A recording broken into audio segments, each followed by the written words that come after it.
Wassalatu wassalamu ala rasulillah bihi wa mawalah wa la hawla wa la quwwata illa billahi wa ba'du. Alhamdulillah, segala puja dan puji hanya milik Allah subhanahu wa ta'ala. Salawat dan juga salam kita hadiahkan kepada Rasul kita Nabi besar Muhammad sallallahu alaihi wa ala alihi wasallam. Hadirin dan hadirat yang dimuliakan Allah subhanahu wa ta'ala, tema di malam hari ini kita akan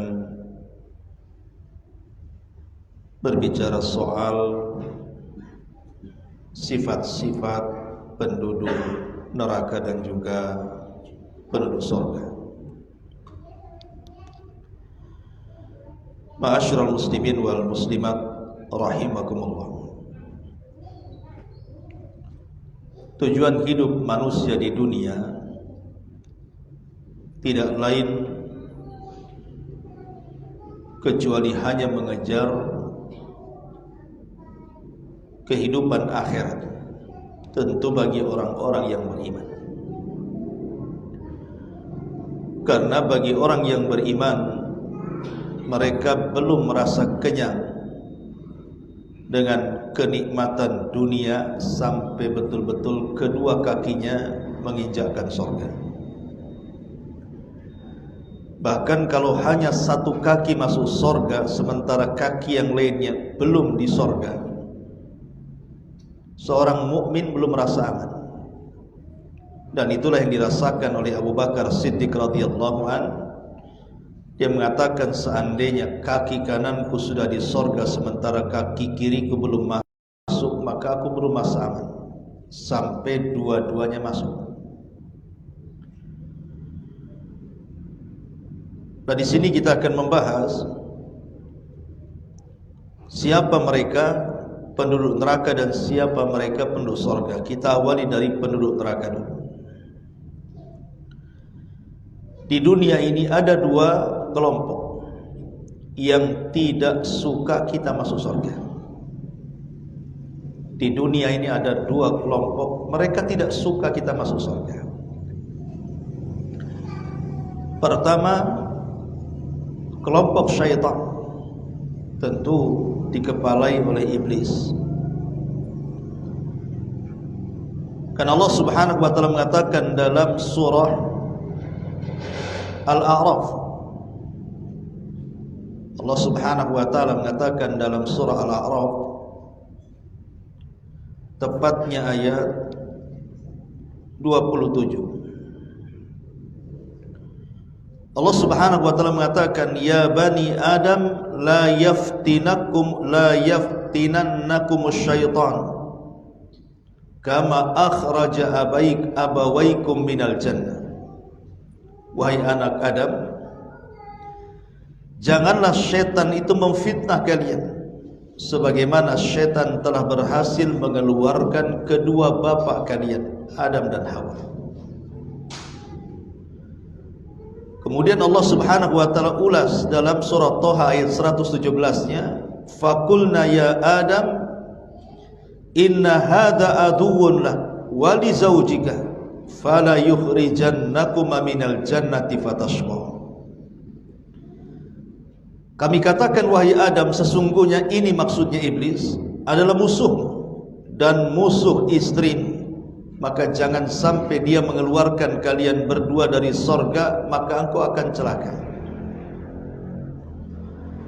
Dari dua ayat ini bisa kita simpulkan bahwa kelompok yang pertama yang tidak suka kita masuk surga adalah syaitan,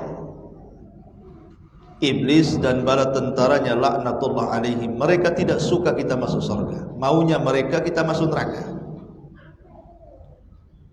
Ini yang pertama. Adapun kelompok yang kedua disebutkan dalam surah Al-Qasas ayat 41, ketika Allah subhanahu wa ta'ala membicarakan tentang para penyeru kesesatan. Allah mengatakan, wa ja'alnahum a'immatan yad'una ilan nar wa yaumal qiyamati la yunsarun. Dan kami telah jadikan untuk mereka para pemimpin-pemimpin yang akan menyeru manusia ke dalam neraka, dan pada hari kiamat mereka tidak akan mendapatkan pertolongan. Maka kelompok yang kedua adalah para duat, para dai, para penyeru. Tetapi yang diserukan bukan kebenaran, yang diserukan adalah kebatilan dan menyesatkan manusia dengan hawa nafsu mereka. Maka dai-dai yang mengajak kepada pintu-pintu neraka jahanam, maka mereka tidak suka kita masuk surga.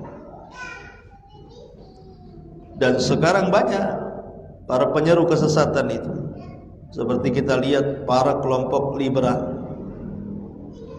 yang mereka mengatakan bahwa semua agama sama dan kita merdeka bisa memilih agama apa saja.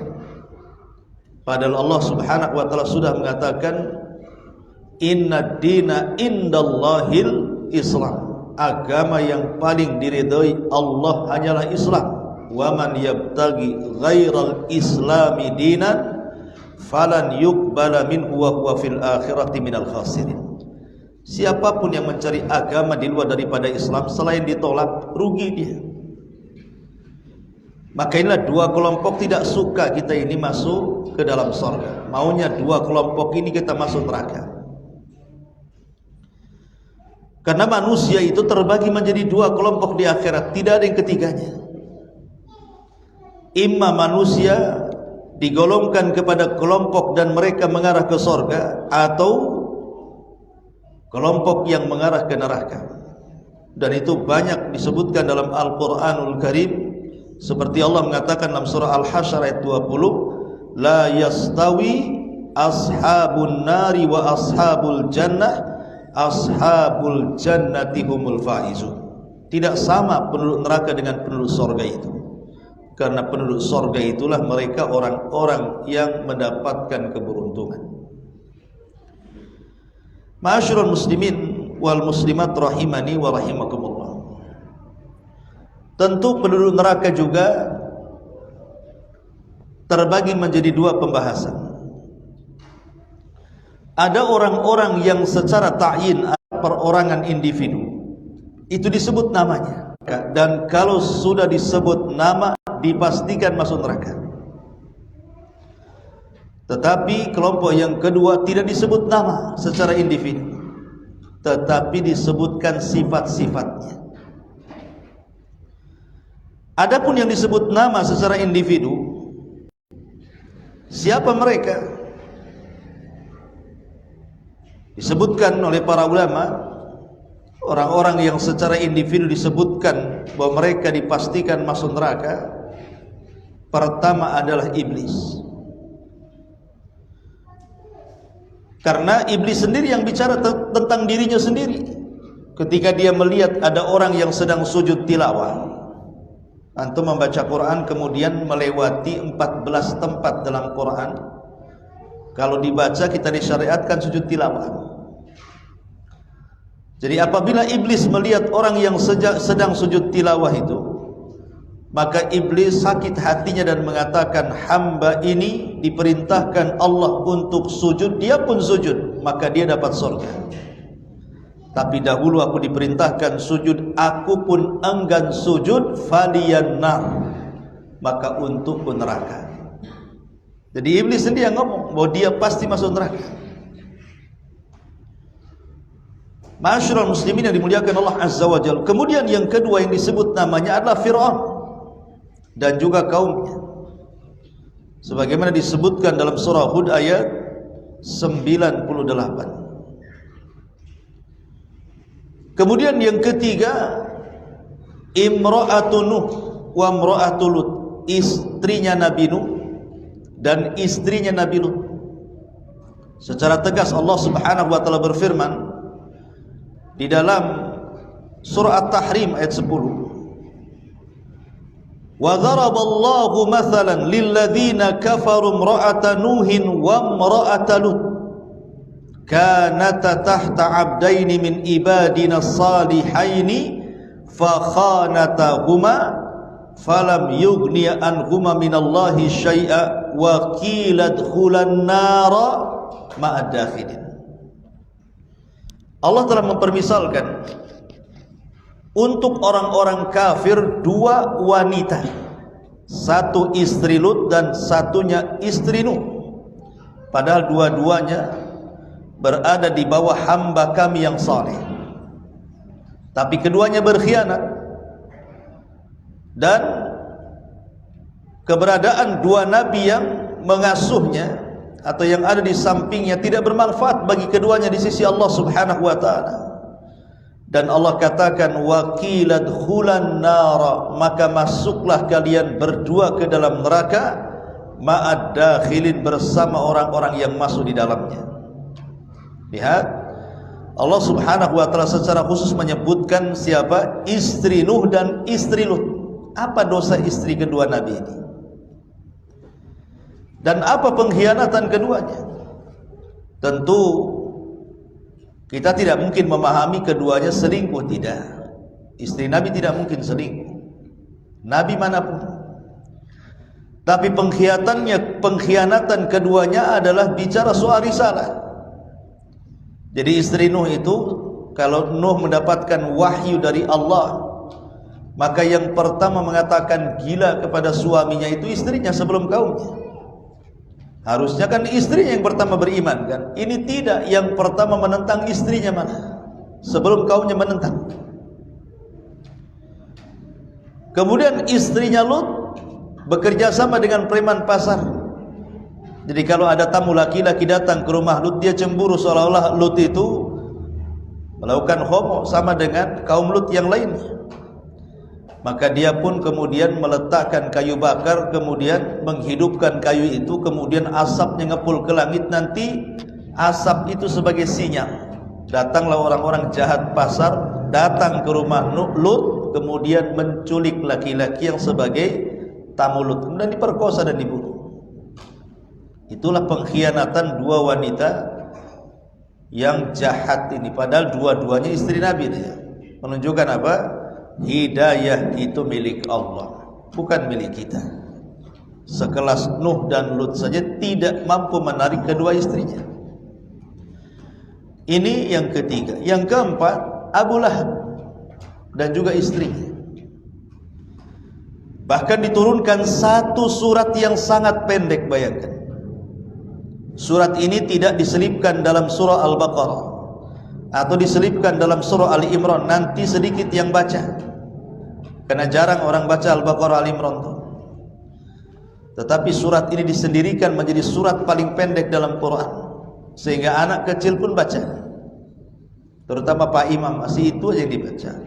Tabbat yada abi lahabi wa tab, ma aghna anhu maluhu wa ma kasab, sayasla naran dzata lahab wa imra'atuhu hammalatal hatab fi jidihha min masad.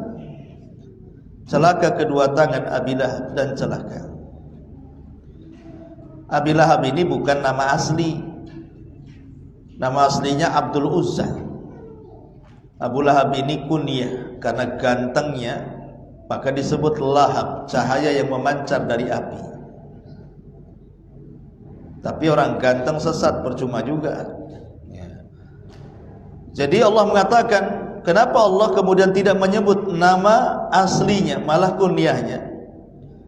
Karena kalau disebut nama aslinya Abdul Uzza itu nama kesyirikan, hamba Uzza. Makanya Quran tidak menerima nama kesyirikan. Makanya diambil kunyahnya, Lahab, Abu Lahab.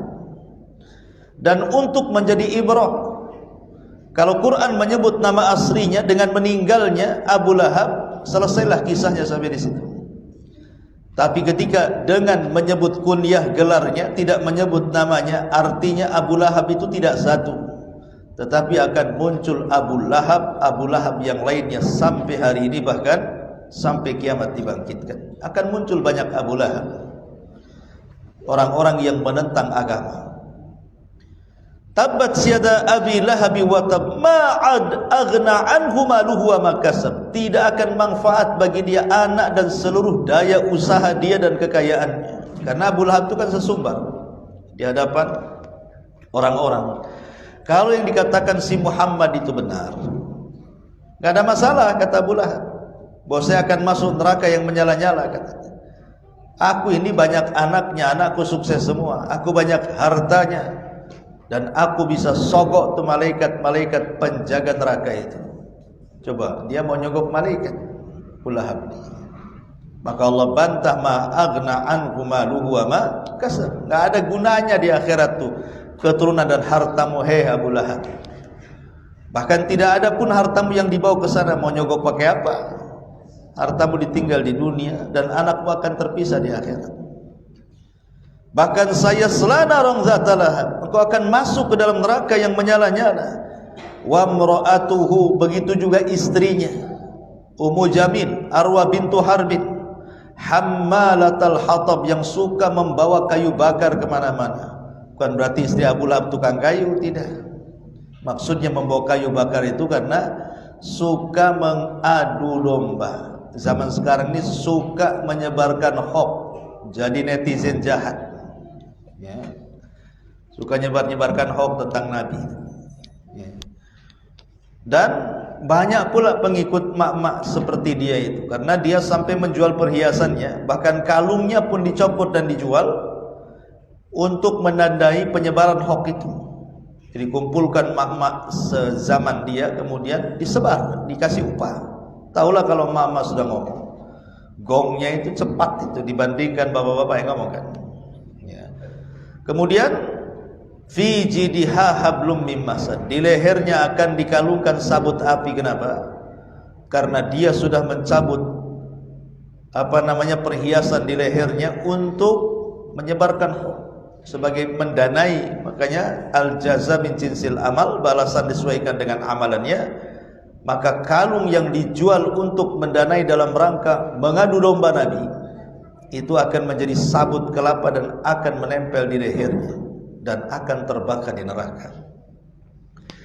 Inilah yang keempat. Yang kelima, Amr bin Luhai al-Khuzai. Amr ibn Luhai al-Khuzai. Amr ibn Luhai al-Khuzai ini adalah seorang pemimpin dari pemimpin kabilah Khuza'ah. Dulu Arab itu dipimpin oleh kabilahnya istri daripada Nabi Ismail, namanya Jurhum. Jadi Mekah dan di sekitarnya itu yang memimpin itu suku Jurhum dulunya, dari Yaman. Tapi kemudian Jurhum diserang oleh kabilah Khuza'ah, kalah Jurhum, maka Khuza'ah lah yang berkuasa. Kemudian Khuza'ah diserang oleh Quraisy, maka Quraisy lah yang berkuasa. Begitulah kemudian terjadi peperangan di zaman itu. Lah di zaman kabilah Khuza'ah ini ada satu pemimpin mereka namanya Amr ibn Amir al-Khuzai, atau dikenal dengan Amr bin Luhai. Sebelum kedatangan Khuza'ah, Arab dikuasai oleh Jurhum itu mereka masih menyembah tauhid, masih menyembah Allah dan masih menegakkan tauhid karena pengaruh agama Ismail yang masih kuat. Tetapi dengan seiringnya waktu dan dihukum oleh kabilah Khuza'ah, tergeruslah ajaran Khuza'ah, namanya Amr ibn Luhai. Dia safar ke Syam, kemudian dia lewat ke sebuah daerah itu semua penyembah berhala. Tertarik pula si Amr ibn Luhai ini kepada berhala-berhala itu. Ditanya satu-satu, ini berhala untuk apa? Berhala itu untuk apa? Dijawab, ini berhala yang ini nih untuk penglaris, yang ini untuk jodoh, yang ini untuk usaha, yang ini pula bisa menurunkan hujan. Lah ketika dia mendengar bahwa yang besar itu bisa menurunkan hujan, dia teringat Mekah itu gersang. Jadi dia pikir kalau bawa berhala itu kemudian diletakkan di Ka'bah nanti bisa hujan. Akhirnya dia mengambil satu berhala yang disebut dengan Hubal. Itulah berhala yang pertama, namanya Hubal. Dibawa oleh Amr ibn Luhai ke Mekah, kemudian ditaruh dalam Ka'bah. Itulah berhala pertama. Akhirnya kemudian Setelah Hubal banyak berhala-berhala yang lainnya, akhirnya seluruh kota Mekah penuh dengan berhala. Makanya disebut jahiliyah. Lah Nabi SAW ketika diutus dan mengembalikan ajaran tauhid, maka Rasul bersabda, inni ra'aitu amra ibna Luhayyin fin nari yajurru am'a'a. Aku melihat Amr bin Luhay di neraka dan terburai ususnya. Kenapa? Li'annahu awal man ghayyara dina Ibrahim. Karena dia orang yang pertama merubah-rubah agama Ibrahim di Jazirah Arab. Rasul menyebut secara nama Amr ibn Luhay. Ya. Lah inilah yang disebutkan para ulama, 5 orang yang disebutkan secara ta'yin namanya. Ya. Adapun tentang sifat-sifat siapa penduduk neraka itu, maka kita mulai dari Al-Quran dulu, baru kepada sunnah Nabi SAW. Adapun dalam Al-Quran yang pertama, Al-Kafaratul wal Musyrikun, orang-orang kafir dan orang-orang musyrik. Allah Subhanahu wa taala berfirman dalam surah Al-A'raf ayat 40, Innal ladzina kadzdzabu bi ayatina wastakbaru anha la tufattahu lahum abwabus sama wa la yadkhulunal jannah hatta yalijal jamalu fi sammil khiyat kadzalika najzil mujrimin. Sesungguhnya orang-orang yang mendustakan ayat-ayat kami dan mereka sombong, tentu yang dimaksudlah orang-orang kafir dan musyrik, maka tidak akan dibukakan kepada mereka pintu-pintu langit saat kematiannya, dan mereka tidak akan masuk ke dalam sorga sampai ada cerita unta masuk ke liang jarum. Mustahil ada unta masuk ke lubang jarum. Benang aja kadang-kadang susah itu kalau minusnya jarak dekat, nggak masuk-masuk. Unta pula masuk ke lubang jarum, gimana caranya? Kecuali jarumnya gede kan itu. Jadi orang-orang musyrik dan orang-orang kafir selamanya tidak akan masuk surga. Mereka akan tetap di neraka. Dan satu-satunya orang kafir yang diringankan azabnya di neraka itu cuma satu orang, Abu Thalib. Kata Nabi SAW, kalau bukan karena aku, tentu Abu Thalib itu berada di gelombang api neraka, tapi Allah pindahkan sehingga nerakanya sampai ke tumitnya saja, tapi cukup mendidihkan kepalanya, kata Rasul. Kemudian yang kedua, al-mujrimun, orang-orang yang suka melakukan dosa, maka mereka terancam dengan jahannam. Innal mujrimina fi adzabi jahannam khalidun. Sungguhnya orang-orang mujrim, orang-orang yang suka melakukan dosa, dipastikan masuk jahannam, kecuali dosa-dosa yang tahta masyiatillah, di bawah kehendak Allah. Kalau Allah berkehendak ya diampuni, kalau Allah tidak berkehendak ya dicuci dulu neraka, kan gitu. Kemudian yang ketiga, orang-orang munafik. Allah mengatakan innal munafiqina fi darkil asfali minan nar. Orang munafik itu diletakkan di intip neraka yang paling dalam. Jadi kalau neraka itu berlapis-lapis sama dengan bumi berlapis-lapis, maka lapisan yang paling dalam itu orang-orang munafik. Kemudian baru di atasnya orang-orang murtad. Kemudian di atasnya orang-orang kafir asli. Kenapa orang-orang kafir asli justru di urutan ketiga? Harusnya orang kafir asli dari orok dia kafir sampai mati kan paling dalam tuh harusnya kan. Kenapa kemudian dia di urutan ketiga? Justru orang munafik itu yang paling dalam sendiri. Karena orang munafik itu lebih bahaya kepada Islam dibandingkan orang kafir. Orang kafir jelas, tapi orang munafik tidak jelas. Mereka yang merusak Islam. Makanya diletakkan di intip neraka yang paling dalam. Baru orang murtad. Kenapa orang murtad nomor 2 urutannya? Siksanya terberat karena dia sudah dapat hidayah malah dilepas pula hidayahnya. Kan bodoh orang kayak gitu. Sudah dapat hidayah malah dilepas hidayahnya. Kalau orang kafir kan tidak dapat hidayah. Ini sudah dapat hidayah malah kemudian dilepas hidayahnya. Makanya orang seperti ini layak diletakkan di neraka yang paling dalam, nomor urut 2 setelah munafik. Baru yang ketiga agak ringan ya orang kafir asli. Baru di atasnya orang kafir asli orang-orang yang berdosa. Ma'asyiral muslimin wal muslimat rahimakumullah. Kemudian yang keempat, al-muti'una li ru'asaihim mudallin.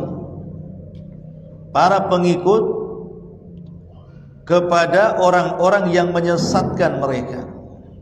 Orang-orang awam yang tidak tahu menahu, akhirnya main ikut saja kan. Apa kata tokohnya A ikut A, B pada sesat.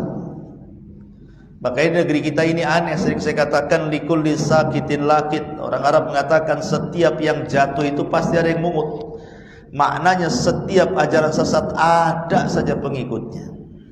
Ngaku Nabi saja ada pengikutnya. Ngaku Imam Mahdi ada pengikutnya. Coba bayangkan. Padahal yang ngaku Imam Mahdi ini perempuan, ada juga pengikutnya. Padahal Imam Mahdi kan laki-laki, kenapa jadi perempuan pula? Itulah satu-satunya di Indonesia. Siapa? Lia Edan itu siapa? Ada juga pengikutnya, kawan. Sesesat-sesatnya ajaran di negeri kita ini ada pengikutnya. Baik pengikut di alam nyata atau di alam gaib. Di alam gaibnya di medsos maksudnya. Netizen itu pengikutnya itu. Coba. Ada, padahal udah jelas-jelas sesat loh ya. Mereka tidak paham bahwa orang-orang yang mentaati para pengajak kesesatan itu, walaupun mereka tidak tahu menahu, tetap mereka masuk neraka. Karena harusnya mereka kan mencari kebenaran. Quran sudah turun, Nabi sudah diutus ya. Kenapa asal ikut-ikutan gitu? Harusnya belajar supaya tidak tersesat. Kemudian yang kelima, tarikul wajibat wa murtakibul muharramat. Orang-orang yang meninggalkan yang wajib-wajib dan terjatuh kepada yang haram-haram. Allah mengatakan dalam Al-Quran surah Al-Mudaththir, Allah mengatakan, ketika Allah mengatakan, kenapa kalian masuk ke neraka Saqar? Kenapa kalian masuk ke neraka Saqar? Masalakakum fi Saqar. Kenapa kalian bisa masuk ke neraka Saqar? Maka penduduk neraka Saqar mengatakan apa? Qalu lam naku minal musallin wa lam naku nut'imul miskin wa kunna nakhudu ma'al khaidin wa kunna nukadzibu biyaumiddin. Karena dulu di dunia kami jarang sholat, bahkan tidak sholat. Kami di dunia tidak punya empati kepada orang-orang fakir, orang-orang miskin. Dan kami juga selalu terlelap dalam kesesatan dan mendustakan hari kebangkitan. Lihat jawaban penduduk neraka Saqar ini. Karena mereka meninggalkan kewajiban, tidak sholat. Di masyarakat ini, ikhwan, kita lihat coba orang-orang awam. Mereka tidak sholat itu kayak ini tidak ada beban loh. Sama sekali menurut mereka gitu ya. Asal tidak nyuri gitu. Asal tidak jadi preman, asal tidak malak, nah itu orang baik gitu. Walaupun tidak sholat gitu. Padahal lebih parah dia meninggalkan sholat dibandingkan malak kan gitu. Karena meninggalkan yang wajib dosanya lebih besar dibandingkan yang melakukan yang diharamkan. Bisa kafir meninggalkan yang wajib itu ya. Kemudian juga yang nomor 6, al-jabbarun al-mutakabbirun, orang-orang yang sombong, orang-orang yang ujub, yang takabur. Nabi SAW mengatakan, nanti pada hari kiamat neraka itu akan mengeluarkan leher. Jadi neraka itu punya leher, keluar lehernya. Kemudian dia mengatakan, wukiltu bisalasin, katanya, aku diperintahkan Allah untuk menelan 3 kelompok. Lah salah satunya apa? Aku diperintahkan untuk menelan kepada al-jabbarun al-mutakabbirun, orang-orang yang sombong. Bahkan belum masuk neraka saja di akhirat badan mereka dikecilkan, kecil seperti semut, sehingga dia terseok-seok takut terinjak orang-orang besar itu. Karena dia merasa besar di dunia, Allah kecilkan badannya di akhirat. Sekarang kau merasa besar? Itulah jaza min jinsil amal. Kemudian yang nomor 7, orang lemah yang tidak memiliki kekuatan, tetapi mereka hanya mengikuti kesesatan. Kemudian juga mereka tidak peduli dengan keluarga dan harta. Kemudian juga para pengkhianat. kemudian orang-orang bakhil, dan orang-orang yang suka berdusta. 3 kelompok ini disebut dalam satu redaksi hadis. Kata Nabi SAW, wa ahlun nari khamsatun, penduduk neraka itu ada 5 kelompok. Adh-dhaiful ladzi la zabra lahu alladzina hum fikum tabaun. Penghuni neraka itu ada 5 kata Rasul. Yang pertama, orang lemah yang tidak memiliki kekuatan, yaitu para pengikut di tengah-tengah kalian. Mereka orang-orang awam yang jahil, mengikuti tokoh-tokoh sesat, suruh ke timur, ke barat, kata. Padahal mereka sudah miskin di dunia, masuk neraka pula di akhirat, kasihan jadinya. Kemudian yang kedua kata Rasul, la yabtaguna ahlan wala malan, orang yang tidak peduli dengan keluarga. Nggak peduli. Kalau bisa nggak punya keluarga lah, saya tidak apa-apa, hidup sendiri. Jadi bujang lapuk. Ada orang yang kemudian nggak peduli, padahal berkeluarga itu separuh agama kan itu. Ataupun tidak peduli dengan harta, dengan apa, padahal harta juga bisa untuk disedekahkan, dapat pahala dengan sedekahnya. Pokoknya hidupnya nggak ada kepedulian sama sekali, tidak dunia, tidak akhirat. Kemudian yang ketiga, wal khain alladzi la yakhfa lahu tama'un wa in daqqa illa khana. Dan yang ketiga, mereka adalah para pengkhianat yang tidak samar baginya ketamakannya, meski tidak jelas kecuali pasti mengkhianatinya. Para pengkhianat, para penjilat dan para pengkhianat. Kemudian Nabi mengatakan, wa rajulun la yusbihu wa la yumsi illa wa huwa yukhadi'uka an ahlika wa malik. Seorang laki-laki tidak siang tidak malam dan dia suka mendustakan kamu, menipu kamu tentang keluarga dan harta. Ya, tukang suka dusta. Dan yang kelima, orang bakhil. Kemudian yang nomor 8, al-ji'dhari wal jawad. Ji'dhari itu artinya orang yang kasar. Jawad itu orang yang keras kepala. Orang yang lisannya kalau ngomong itu kan ada di masyarakat, Masya Allah, kalau ngomong itu nyelekit kan itu. Kasar-kasarnya. Nama-nama binatang keluar. Nama-nama sepeda masih mending, nama-nama binatang dia keluar. Ya. Kemudian kadang-kadang setan-setan pun keluar. Sak genderuwonya, sak susernya, sotnya, apa semua keluar semua. Ada orang yang kalau ngomong itu kayaknya enteng sekali, dia menyebutkan binatang, menyebutkan laknat. Na'udzubillah, itu disebut ji'dhari. Rasul mengatakan, inna ahlan nar kullu ji'dhari jawadin mustakbirin jamma' manna wa ahlul jannati dhu'afa al-maghlubun. Sesungguhnya penduduk neraka kata Rasul, semua orang yang kasar lagi keras. Kerasnya kepala, kemudian kasar lisannya. Na'udzubillah, ini paling banyak. Orang-orang seperti ini paling banyak, terutama orang-orang yang jauh daripada hidayah. Orang-orang yang masuk pada kelompok-kelompok yang kadang-kadang tidak peduli bahwa setiap ucapannya itu akan dipertanggungjawabkan. Naudzubillah.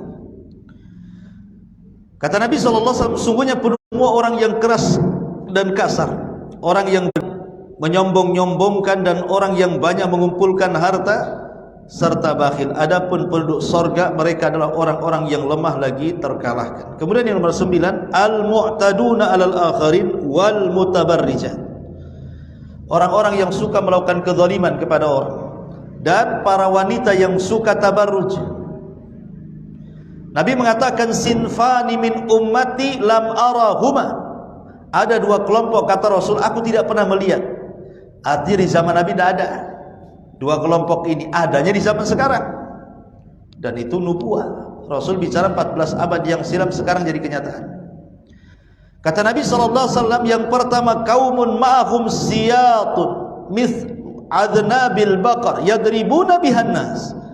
Ada sebuah kaum itu yang tidak pernah diletakkan pecut di bahunya. Mereka suka memukul-mukul orang. Ini kinayah daripada munculnya orang-orang yang mudah menyakiti orang. Lihat hari ini kan pembunuhan ini, subhanallah, kayaknya hari-hari pembunuhan. pemerkosaan, pembunuhan. Bahkan anak-anak kecil sudah membunuh. Zaman sekarang loh ya. Belum balik sudah membunuh, memperkosa, naudzubillah. Cuman generasi berikutnya. Ini generasi kita sekarang ini, kita dipertontonkan seperti itu. Tiba-tiba kemudian hukumannya ringan, dipulangkan pula kan itu. Akhirnya marahlah masyarakat. Coba kadang-kadang itulah kalau tidak menurut hukum Islam itu ya seperti itu. Selamanya tidak akan ada keadilan. Tapi kalau ditegakkan hukum Islam pasti ada keadilan. Selamanya kalau meninggalkan hukum Islam pasti tidak ada keadilan. Maka kalau ingin negara ini mendapatkan keadilan, karena kan kantor pengadilan banyak, tapi keluar dari kantor itu merasa dizalimi. Harusnya kan kalau masuk kantor pengadilan kan merasa tuh dapat keadilan. Tidak juga. Masuk kantor itu malah merasa dizalimi kan itu. Tidak mendapatkan keadilan. Kantor pengadilan banyak, yang mendapatkan keadilan sedikit. Itu yang terjadi sekarang. Kenapa? Karena tidak berhukum dengan hukum Islam, itu masalahnya. Ya. Jadi mereka ya tetap saja merasa tidak pernah mendapatkan keadilan. Kemudian yang kedua kata Rasulullah, wa nisaun kasiyatun ariyatun ma'ilatun mumilatun ru'usuhunna ka'asnibatil bukhtil ma'ilah la yadkhuluna al-jannah wa la yajiduna rihaha wa inna rihaha la yujadu min masirati kadza wa kadza. Kata Rasul, dan wanita-wanita yang telanjang tapi berpakaian tapi telanjang. Wanita-wanita yang berpakaian tapi telanjang, lenggak-lenggok sana sini, kepala mereka seperti punuk unta yang melenggok. Mereka tidak akan masuk sorga, mencium bau sorga pun tidak akan, padahal bau sorga itu tercium sejarak ini dan itu saking jauhnya. Dan kita saksikan hari ini kan, antum yang hidup di Nagoya hari-hari lah tengok. Kalau saya di Tiban kan masih jarang-jarang. Coba, subhanallah, mereka tidak takut bahwa mereka tidak akan masuk sorga, bahkan mencium bau sorga pun tidak. Mereka tidak takut. Alasannya sederhana. Apa itu? Mencari penghidupan. Harus cari kerja apa? Saya terpaksa saya melakukannya. Enggak ada kalimat terpaksa itu. Bumi Allah ini luas, rizki Allah itu luas. Yang halal lebih banyak dibandingkan yang haram. Anda ini sedang mengikuti hawa nafsu, mengikuti syaitan. Dunia ini luas, yang halal banyak. Anda tidak hidup lama di dunia ini. Sebentar pun akan mati. Coba kalau meninggal dalam kondisi seperti itu. Kita lihat kadang-kadang di koran, ada seorang wanita, ya mungkin wanita malam, tiba-tiba meninggal di hotel, ditikam pasangannya yang enggak jelas. Coba mati dalam kondisi seperti itu. Mati di diskotik sedang mabok, ya kadang-kadang minum obat overdosis, mati dalam kondisi seperti itu, dia mati. Sudah susah di dunia gitu kan, kesenangannya sesaat, di akhirat pula bau surga tak dicium dia. Macam mana masuk ke dalam surga? Ma'asyiral muslimin wal muslimat rahimakumullah. Kemudian juga yang nomor 10, orang-orang yang suka hasad. Sebenarnya hasad ini ikhwan, saya antum siapapun pasti punya hasad. Tidak ada manusia yang tidak punya hasad. Tapi orang baik menyembunyikan hasadnya. Orang jahat itulah yang menampakkan hasadnya. Hasad kalau disembunyikan tidak ada masalah. Kayak antum melihat ada kawan punya rumah bagus, kepengen, itu kan hasad juga. Ada kawan punya mobil bagus, kepengen, itu hasad juga. Tapi kan kita sembunyikan. Ya. Orang baik itu pasti akan menyembunyikan hasadnya, tapi orang jahat dia akan menampakkan. Bahkan dia berangan-angan untuk menghilangkan kenikmatan orang dan berpindah kepada dia, atau minimalnya hilang tapak yang berpindah. Tapi jangan kemudian dia lebih daripada saya kan. Nah ini kan masalah. Kemudian juga orang-orang zalim.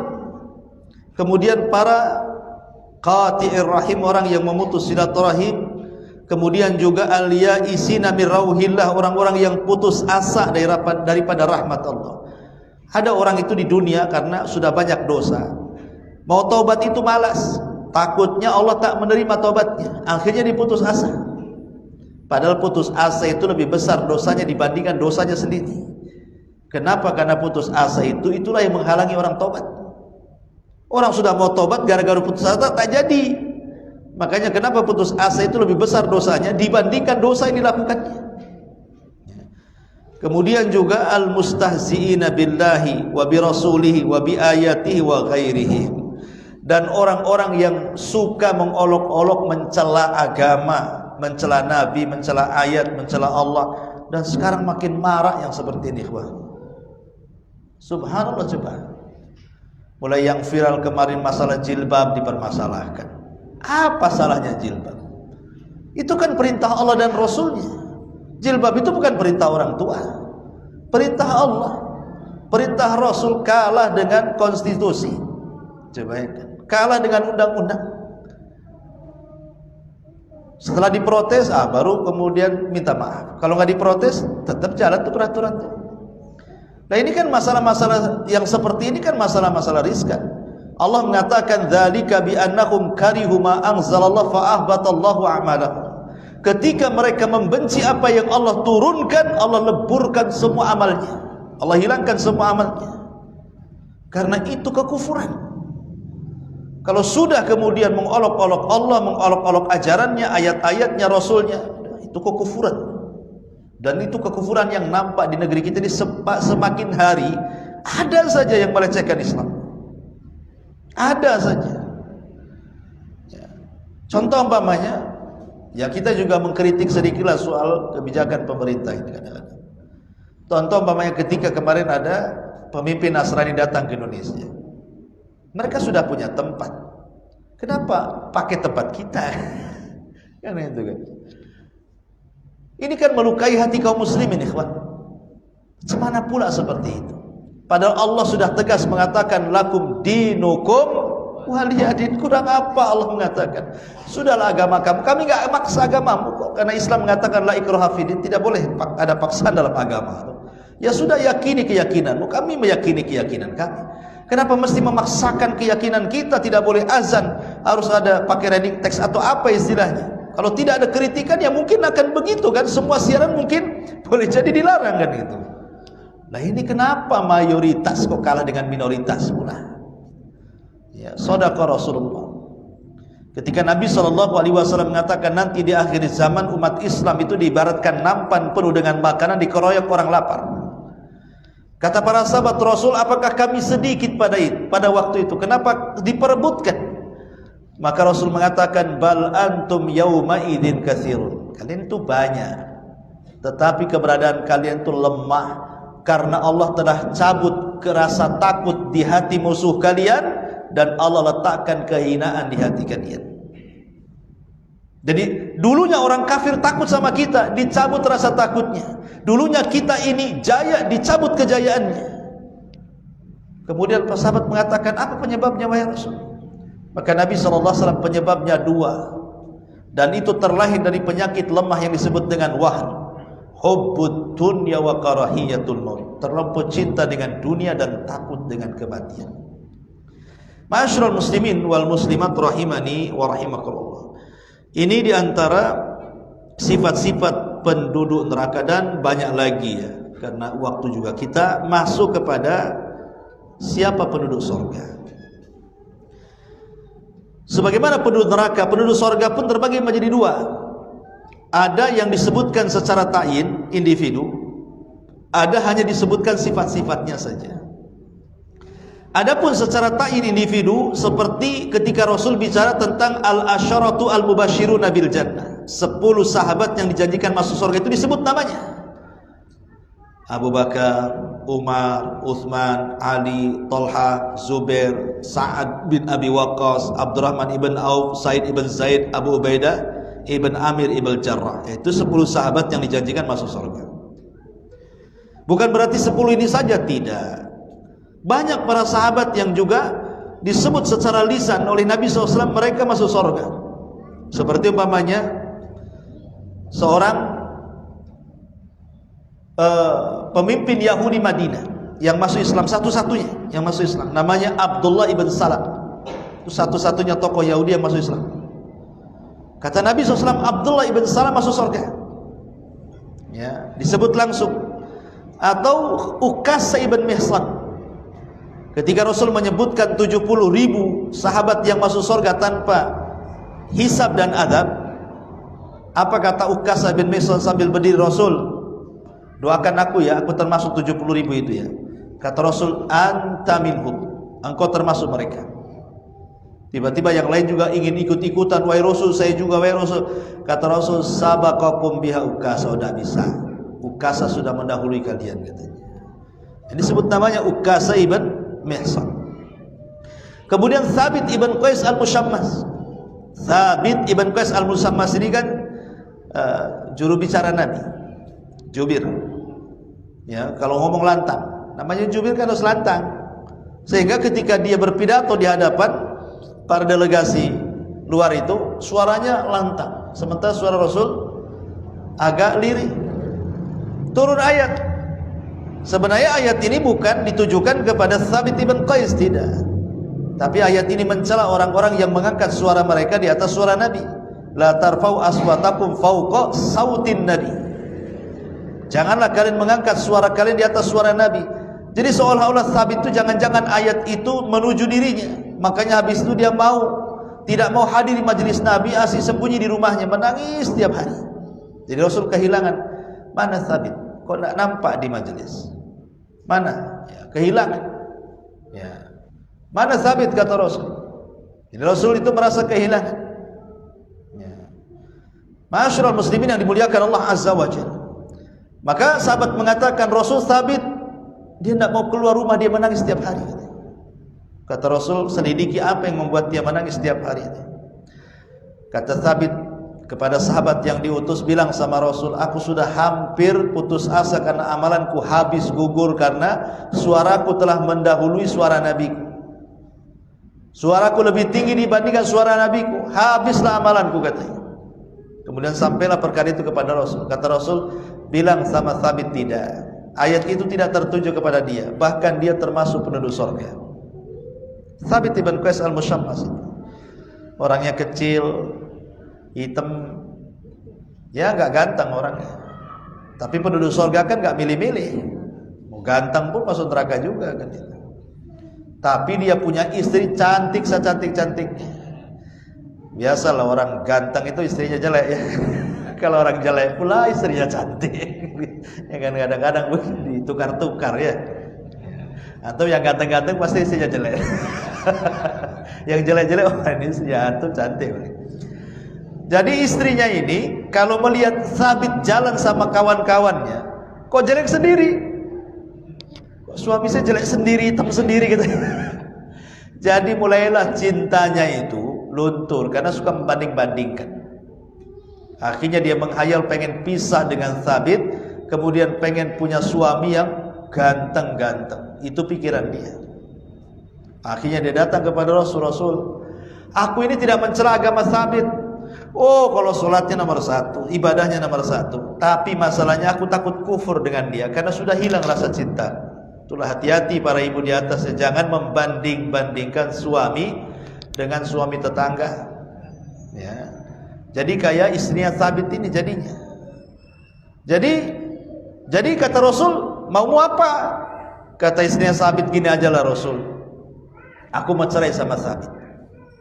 Jadi dia minta khulu, gugat cerai. Kata Rasul, tunggu dulu sampai saya panggil Thabit.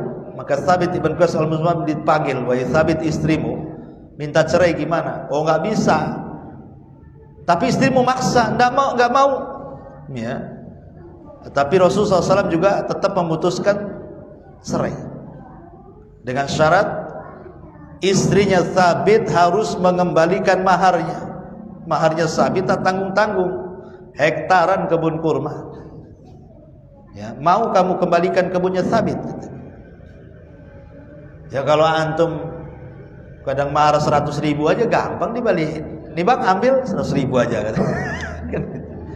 Ini Thabit ini kebun kurma hektaran, mikir kan mau dibalikin tuh. Tapi karena dia memang sudah tidak cinta, dibalikin tuh kebun kurmanya. Akhirnya setelah masa idahnya, rupanya dia mendapatkan suami yang menurut dia itulah idaman selama ini. Orangnya tinggi, putih, ganteng, pokoknya wah, sesuai dengan keinginannya. Tetapi perjalanan rupanya tidak seperti itu. Rupanya suami yang baru ini tidak mampu memuaskan dia dalam urusan seks. Dalam urusan ranjang tidak memuaskan. Thabit pula memuaskan. Dia jelek tapi dia memuaskan. Akhirnya dia nyesel. pengen cerai dengan suami barunya dan pengen balik kepada Thabit. Bayangkan. Ya. Wa asa an tuhibbu syai'an wa huwa syarrul lakum. Terkadang apa yang kau anggap baik itu rupanya buruk pula. Belum tentu. Ya. Suami yang sekarang ini ya ibu ya, itu lebih jelek dibandingkan angan-angan ibu. Kadang ibu suka ngerumpi dengan tetangga, ceritalah suami-suaminya masing-masing. Enak suami antu gaji gede katanya. Belum tentu yang gaji gede itu baik, dan belum tentu juga yang gaji sedikit itu jahat kan. Terkadang ada kelebihan satu dengan yang lain. Contohlah kehidupan istrinya Thabit. Nah, Thabit ini juga salah seorang sahabat yang dijamin masuk surga. Kemudian juga Abdullah bin Mas'ud, orangnya ceking, kurus, bahkan saking kurusnya itu betisnya kayak dibungkus kulit, ada daging. Jadi satu hari dia naik ke pohon kurma, datang angin, tersingkap jubahnya, nampak betis kurusnya. Sahabat tertawa. Maka Rasul mengatakan, jangan kalian mentertawakan kedua betis Abdullah bin Mas'ud, karena kalau ditimbang di hadapan Allah lebih berat dibandingkan 2 gunung Uhud gitu. Artinya di hadapan Allah itu yang ditimbang bukan berat badan. Kalau ditimbang berat badan, saya untuk lebih gemuk daripada antum kan. Dan yang kurus ya pasti dia akan menggemukkan sebelum mati kan. Tapi itu pula bukan sebagai dasar ditimbangnya kita pada hari kiamat. Yang ditimbang itu amalan dan catatan. Ya. Ma'asyiral muslimin yang dimuliakan Allah Azza wa Jalla. Kemudian juga Hasan dan Husain, bahkan dia akan menjadi pemimpin para pemuda di sorga. Kemudian juga Arab Badui, ya, tidak disebut namanya, tapi Nabi SAW ketika Arab Badui berkata, Rasul, apakah kalau saya hanya mencukupkan yang wajib-wajib saya akan masuk surga? Kata Rasul, ya, kalau engkau jujur dengan ucapanmu. Ya. Ataupun ketika Nabi SAW melihat seorang laki-laki yang sangat sahaja dan sederhana menenteng sandal dengan rambut yang basah seolah-olah habis wudu, kata Rasul, maukah kutunjukkan siapa laki-laki termasuk penduduk surga? Maka ditunjuklah itu orangnya. Maka Abdullah ibn Amr ibn As penasaran, kenapa orang itu dikatakan penduduk surga oleh Nabi? Diintailah akhirnya. Rupanya dia punya amalan satu yang luar biasa. Amalan yang lainnya kalah dengan sahabat yang lain, seperti ya sholat malamnya biasa, puasa sunnahnya biasa, baca Qurannya biasa, zikirnya biasa. Ada yang lebih luar biasa. Kenapa Rasul tidak mengatakan penduduk surga? Karena dia punya amalan hati. Setiap malam dia mengatakan, ya Allah, ku maafkan semua orang yang mendolimiku hari ini. Itu amalannya. Setiap sebelum tidur dia ngomong gitu. Ya Allah, ku maafkan semua yang menyakitiku pada hari ini. Besoknya ngomong gitu lagi. Besoknya ngomong itu aja amalannya sampai dia mati. Ya. Jadi tidak menaruh dendam sama sekali. Ataupun Nabi SAW ketika menyebutkan istri-istri beliau banyak Khadijah. Ketika Jibril mengatakan kepada Rasul, wahai Rasul, sebentar lagi istrimu akan sampai, maksudnya Khadijah, dia membawa makanan dan lauk. Wabashirha, sampaikan kepada dia berita gembira dari Allah. Wabashirha bi baitin min qasabin la khasaba fiha wala nasab. Sampaikan kepada Khadijah dia telah dibuatkan istana dari mutiara yang di dalamnya tidak ada kebisingan dan keletihan. Kenapa? Karena Khadijah tidak pernah membuat bising suaminya ataupun membuat lelah suaminya. Lain kalau istri antum, hari-hari bising aja. Wah, bising aja kan itu. Udah bising lemas lah antum jadi. Pusing di luar sampai rumah lebih pusing kuadrat pusingnya. Ya. Jadi itulah diantara, ataupun Rasul juga menyebutkan Aisyah, menyebutkan Fatimah, banyaklah orang-orang yang disebutkan secara ta'in nama, ya, atau perorangan. Tapi di sana juga ada sifat-sifat yang disebutkan oleh Allah Subhanahu wa taala.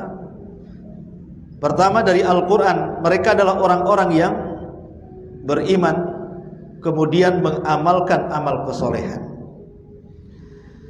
Allah mengatakan dalam surah Al-Baqarah 25, wa basyiril ladzina amanu wa amilus shalihat anna lahum jannatin tajri min tahtihal anhar. Beri kabar gembira orang-orang yang beriman dan beramal saleh, bagi mereka surga yang mengalir di bawahnya sungai-sungai. Ini pertama. Yang kedua, al-muttaqun, orang-orang yang bertakwa. orang dilarangan. Allah mengatakan yang nomor 6, nomor 5 adalah as-sadiqun, orang-orang yang jujur. Sebagaimana Allah mengatakan dalam surah Al-Maidah 119. Kemudian juga as-sabiquna ila fi'lil khairat, orang-orang yang bersegera untuk melakukan peluang kebaikan. Apapun peluang kebaikan dilakukan dia. Sebagaimana surah At-Taubah ayat 100. Kemudian juga para mujahidin, baik jihad dengan hartanya, dengan jiwanya, dengan waktunya, maka mereka juga dijamin masuk surga seperti disebutkan dalam At-Taubah ayat 111. Kemudian orang-orang yang khusyuk, orang-orang yang takut, orang-orang yang mampu menundukkan hawa nafsunya, maka mereka pun orang-orang yang jamin surga seperti Allah mengatakan dalam surah Al-Bayyinah ayat 7-8 dan An-Nazi'at ayat 40-41. Kemudian At-Taibun, orang-orang yang senantiasa bertobat kepada Allah sebagaimana Allah sebutkan dalam surah Maryam ayat 60. Ini di dalam Al-Quran. Adapun hadis-hadis Nabi, mereka orang-orang yang tidak pernah meninggalkan membaca ayat kursi setelah salat. Rasul mengatakan, man qara'a ayatal kursi fi duburi kulli salatin maktubatin lam yamna'hu min dukhulil jannah illa an yamut. Siapa yang membaca ayat kursi setelah selesai salat, maksudnya salat wajib, tidak akan mencegah dia masuk surga kecuali kematian. Artinya kalau dia mati langsung masuk surga, gitu maksudnya. Kemudian juga orang yang berdoa minta surga. Nabi mengatakan, man sa'alallah al-jannata thalatha marrat qala al-jannah Allahumma adkhilhul jannah. Barang siapa yang mengatakan, ya Allah masukkan aku ke surga, masukkan aku ke surga, maka surga akan bicara dengan Allah, ya Allah masukkan dia ke dalam surga. Maka banyak-banyaklah minta supaya dimasukkan ke dalam surga. Kemudian yang ketiga, memperbanyak sayyidul istighfar. Sebab kalau dibaca di sore hari kemudian mati sebelum pagi, dipastikan masuk surga. Kalau dibaca di pagi sebelum sore kemudian meninggal, maka dipastikan masuk surga. Nabi mengatakan dalam hadis Bukhari dari Sadad ibn Aus, sayyidul istighfar, penghulunya istighfar, antakula engkau mengatakan Allahumma anta rabbi la ilaha illa anta khalaqtani wa ana abduk wa ana ala ahdik wa wa'dika mastata'tu a'udzu bika min syarri ma sana' abu'u laka bi ni'matika alayya wa abu'u bi dhanbi wa faghfirli fa innahu la yaghfiru dzunuba illa anta. Apa kata Rasul? Man qalaha, siapa yang mengucapkan ini, penghulu istighfar ini, minan nahar, di waktu siang, famata min yaumihi, sebelum sore dia meninggal, illa dakhalal jannah, kecuali dia akan masuk surga. Wa man qalaha minal lail, kalau dia baca di malam hari, wa huwa muqinun, beda dia yakin dengan penghulu istighfar itu, famata qabla an yusbi, sebelum pagi dia meninggal, fa huwa min ahlil jannah, maka dia termasuk penduduk surga. Maka jangan tinggalkan pagi dan petang membaca sayyidul istighfar, terutama Anda yang sakit-sakit parah gitu ya. Kemudian yang nomor berikutnya, doa setelah berwudu. Nabi mengatakan, ma minkum min ahadin yatawadda fayablugh aw yusbik alwudu thumma yaqul asyhadu an la ilaha illallah wahdahu la syarikalah wa anna Muhammadan abduhu wa rasuluh illa futihat lahu abwabul jannati tsamaniyatu yadkhulu min ayyi abwabin syaa. Siapa di antara kalian yang selepas wudu kemudian membaca apa bacaannya? Asyhadu an la ilaha illallah wahdahu la syarikalah wa anna Muhammadan abduhu wa rasuluh. Antum bisa juga tambah raditu billahi rabban bil islami dinan wa bi Muhammadan nabiyya wa rasulah. Kecuali Allah akan buka 8 pintu sorga dan kita bisa masuk dari mana pintu yang kita suka. Sedikit aja bacaannya, tapi malas pula kita baca ya. Kemudian juga menolong orang yang kesulitan. Menolong orang yang kesulitan, maksudnya orang yang kelitu utang. Antum ngutangi uang, kemudian dia tidak bisa bayar, ya sudahlah, saya sedekahkan. Karena utangnya 10.000. Kalau utangnya 10 juta ya mungkin tak mau dia ngomong gitu kan. Kalau 10.000 dah ambil aja lah, 10.000 aja kok. Tapi jangan salah, walaupun hanya 10.000, kalau antum ikhlaskan jadi sedekah dia. Nabi SAW mengatakan nanti pada hari kiamat akan didatangkan laki-laki yang tidak punya banyak kebaikan. Kebaikanmu apa? Tidak punya. Kecuali dulu Aku pernah menghutangi uang. Kemudian saatnya waktu dia bayar, dia tak bisa bayar. Aku katakan kepada dia, ya sudahlah, enggak usah bayar, aku sedekahkan. Maka Allah katakan, sebagaimana engkau membiarkan orang yang sedang kesulitan, maka hari ini juga aku masukkan ke dalam surga. Nah, ini diantaranya juga menghilangkan kesulitan walaupun sedikit. Makanya apa kata Nabi SAW? Man sana'a minkum ma'rufa, siapapun di antara kalian yang melakukan kebaikan, fakafi'uhu, balaslah kebaikan itu. Balas kebaikan orang yang berbuat baik itu. Tentu dengan balasan yang lebih baik atau minimalnya setara, ya. Tetapi kalau tidak bisa karena tidak sanggup membalas kebaikan, maka minimalnya doakan dengan pujian. Doakan, puji dia, ya. Kalau dia berbuat baik sama kita. Tapi kalau soal utang jangan pakai doa, ya. Akhi, anda tidak bisa balas kebaikan antum yang sudah minjemi uang ana ke ana, udah saya doakan aja lah. Oh, udah bisa kayak gitu. Bayar utangnya. Kan itu ya. Kalau itu hak dengan orang. Ya.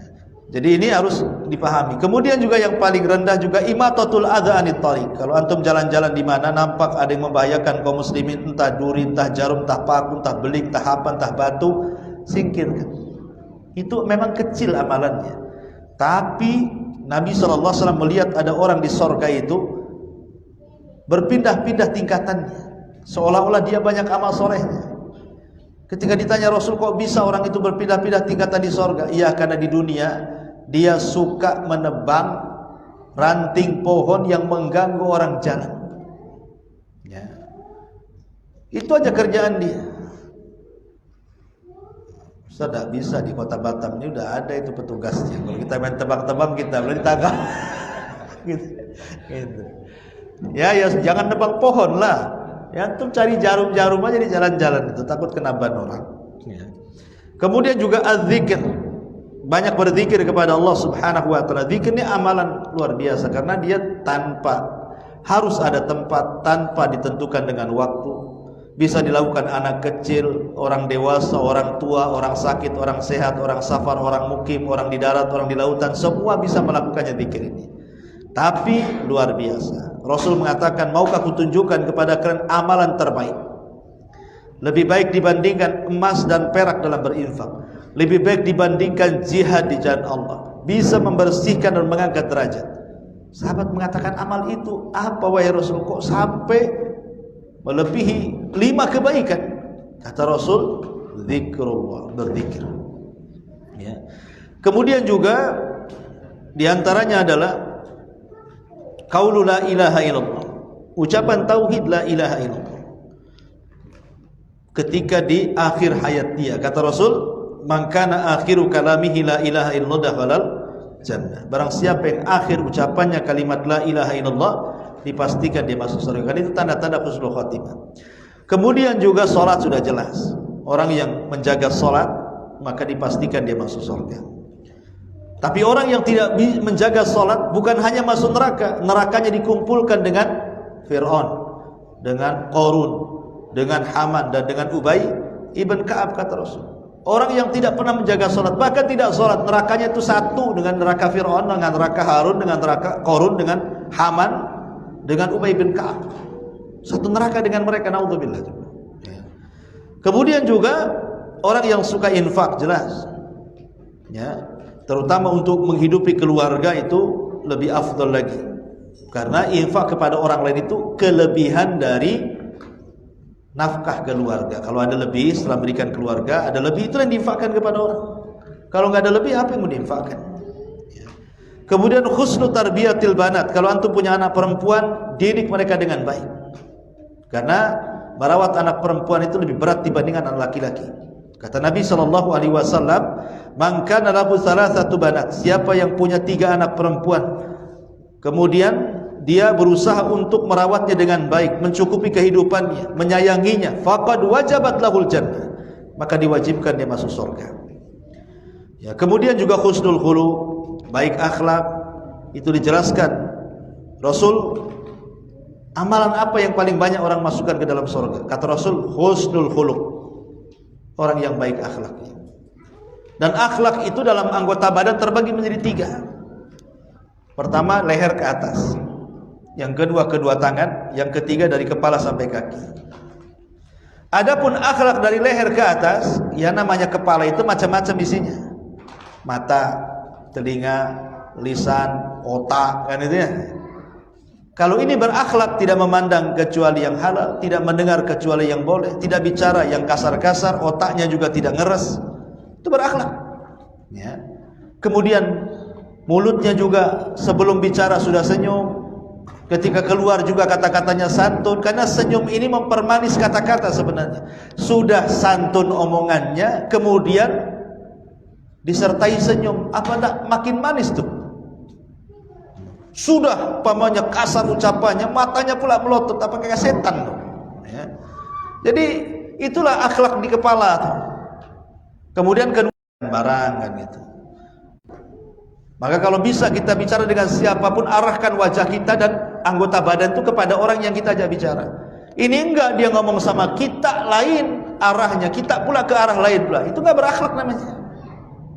Oh, tapi kalau sama pejabat betul-betul diarahkan. Kalau bisa pas deh. Tapi kalau sama pengemis sama apa, ngomong apa kamu? Orangnya di situ, tapi ke sini mukanya kan itu ya. Apa enggak berakhlak? Itu enggak berakhlak orang kayak gitu.